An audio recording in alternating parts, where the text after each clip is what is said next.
Congratulations, you're in to your first quarterfinal or individual quarterfinal since 2015. Coming from behind, that must feel quite good. Yeah, I think Martijn Kleermaker, I mean, an amazing talent and certainly one of the Dutch players that obviously represent themselves very well.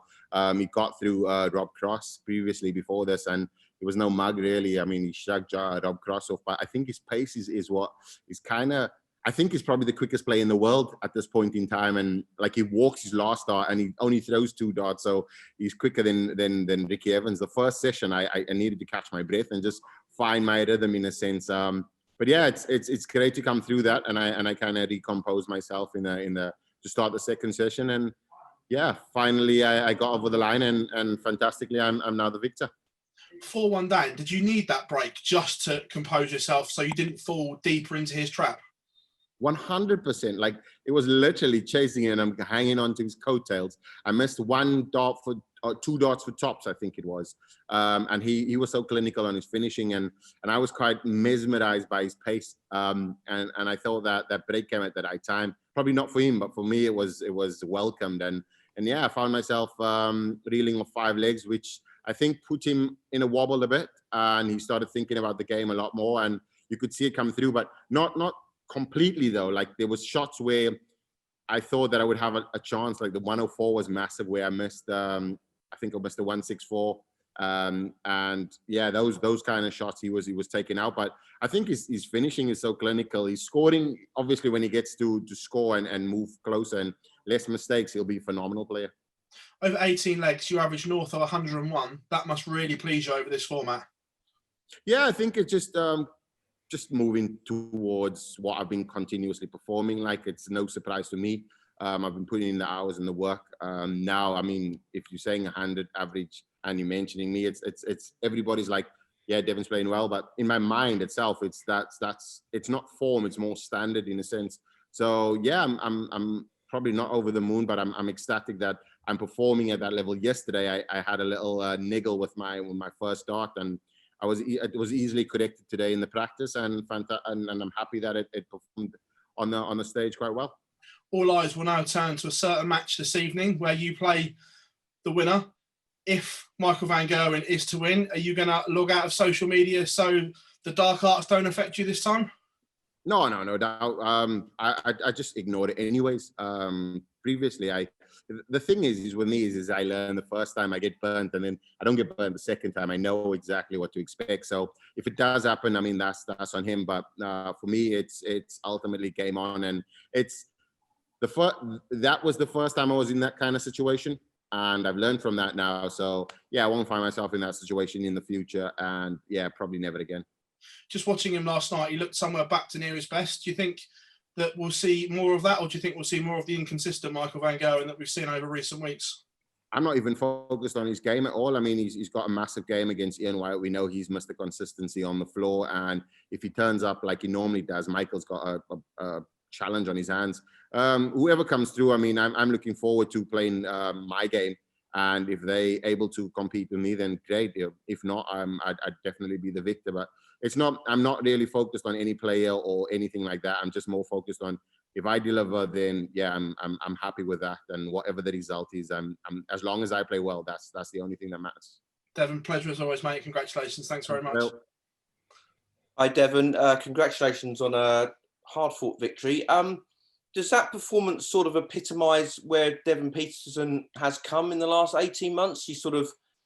You were behind, but you didn't panic. You kept your rhythm. You got your rhythm back, and then you managed the game properly and sort out. Does that make you feel good, the fact you're that sort of stronger player now? Yeah, I think mentally I was always a strong player. Just my game never kind of correlated with my performances as it is. But now, like you say, coming back from 4-1 down, I never thought that I was in a panic. I knew that there was 3 sessions potentially. I just needed to make sure that I get the crucial legs to make sure that we have 3 sessions. And once we go in the last session, I mean, it's all guns blazing. So it's who has the stronger mentality. And yeah, fortunate for me, I've learned over the years not to panic. The game's not won in the first session. It's the last session that's the most important. So yeah, I feel as though my game has progressed, and performance-wise, I was able to remain focused and composed throughout that. So yeah, it was great, but it's difficult to play a player that quick though, throwing 2 dots and walking last. I mean, you struggle with the rhythm, as you saw in the first few legs as it was. But yeah, I'm happy to go through. Germany's been pretty good to you the last couple of months. Do you look good in lederhosen or something? Do you like the German air? Yeah, I think it's just the Liverpool kind of thing, and just obviously being champions of Europe and the world as it is. So yeah, I draw some experience from that, and just seeing like Istanbul and stuff like that, and obviously the last where we just walked Tottenham in the final, which was yeah, I think Liverpool obviously spurring me on from a performance perspective, but yeah, I think Germany is just great. I mean, we don't have the crowd here, but it's one of those things where because you continuing winning. And now my first title coming in Germany, I think Germans, yeah, I'm probably just happy to be here and probably enjoy the schnitzels and the bratwurst, if you must call it that. So there's a secret in that. Okay, well, listen, thanks for your time, Devon, and well done today. Thank you. Cheers, Phil. Cheers. Devon, many congratulations on the win and a great performance. Your first major ranking quarterfinal for 5 years. Just how good does it feel to be back at the business end of majors again? Ultimately, mentally, I think that the title in like a few weeks ago kind of just moved away everything else. Now it just becomes the next 501 in a sense. Major titles and winning titles on the European tour. It's all staged events. So yeah, I don't pay too much attention to the enormity of the tournament. It's just basically 501 for me now, and kind of like one game at a time. Do you think we saw in evidence again today that Devon Petersen 2.0 in that you didn't panic when you were behind? You know, when he raised his game, you raised yours, and you just seem a lot more assured and composed. Yeah, I think it's one of those things that I've been working on, and just making sure that my scoring game and just my all-round game, not just on the hockey when you're performing, but when you obviously getting the scores thrown at you, how you obviously compose and react to that. That's the most important thing for me. So yeah, I think it's testament to Devon 2.0 and Devon 2020 that we've experiencing now. Yeah, brilliant. Thanks, Devon. Well played today. Thanks a lot, mate. Devon, you've already touched on obviously the Michael van Gerwen game, but what have you learned from the World Grand Prix in terms of the build-up and the preparation for that? It's important to know that you have to be secure in yourself and know that your performances is all about you, regardless of what anybody else does. External factors shouldn't affect your game.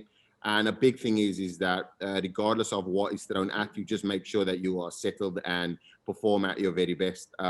Making sure that your throw is right, your composure is right, and your rhythm right. I mean, that's all a recipe for success. So yeah, I've learned a lot, and I'm continuing to learn day by day.